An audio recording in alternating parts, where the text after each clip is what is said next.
नमस्कार। अभी आप देख रहे हैं मिथिला सिटी न्यूज। बिहार के समस्तीपुर जिले के रोसड़ा में कोरोना के 6 नए मरीज मिले हैं। इस प्रकार यहां कोरोना संक्रमित मरीजों की संख्या बढ़कर 7 हो गई है। वहीं जिलाधिकारी शशांक शुभंकर ने शुक्रवार की सुबह इसकी पुष्टि की है। संक्रमितों में 4 रोसड़ा और 2 हसनपुर के रहने वाले हैं। ये सभी एक साथ कोलकाता से समस्तीपुर पहुंचे थे। प्रशासन अब इनकी चेन की पड़ताल कर रहा है। इसके पहले यहां 3 मई को एक युवक को संक्रमित पाया गया था। वह विद्यापति नगर का रहने वाला है। सभी को शहर स्थित एक होटल में आइसोलेट किया गया है। पॉजिटिव केस की पुष्टि बिहार राज्य स्वास्थ्य विभाग के प्रधान सचिव संजय कुमार ने भी ट्वीट कर की है।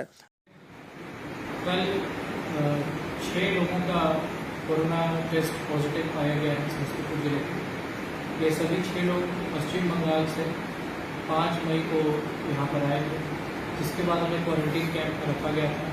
6 मई को इनकी जांच की गई थी और कल रात यानी कि 7 मई की रात को इनका सैंपल पॉजिटिव आया। क्योंकि ये क्वारंटीन कैंप में थे तो इनका संपर्क स्थानीय परिवार और अन्य लोगों से नहीं हुआ है। इन्हें आइसोलेशन कैंप में शिफ्ट कर दिया गया है और कॉन्टैक्ट ट्रेसिंग की जा रही है। घबराने की कोई आवश्यकता नहीं। बाकी सभी लोग सेफ हैं और सिचुएशन पूरी तरह कंट्रोल है।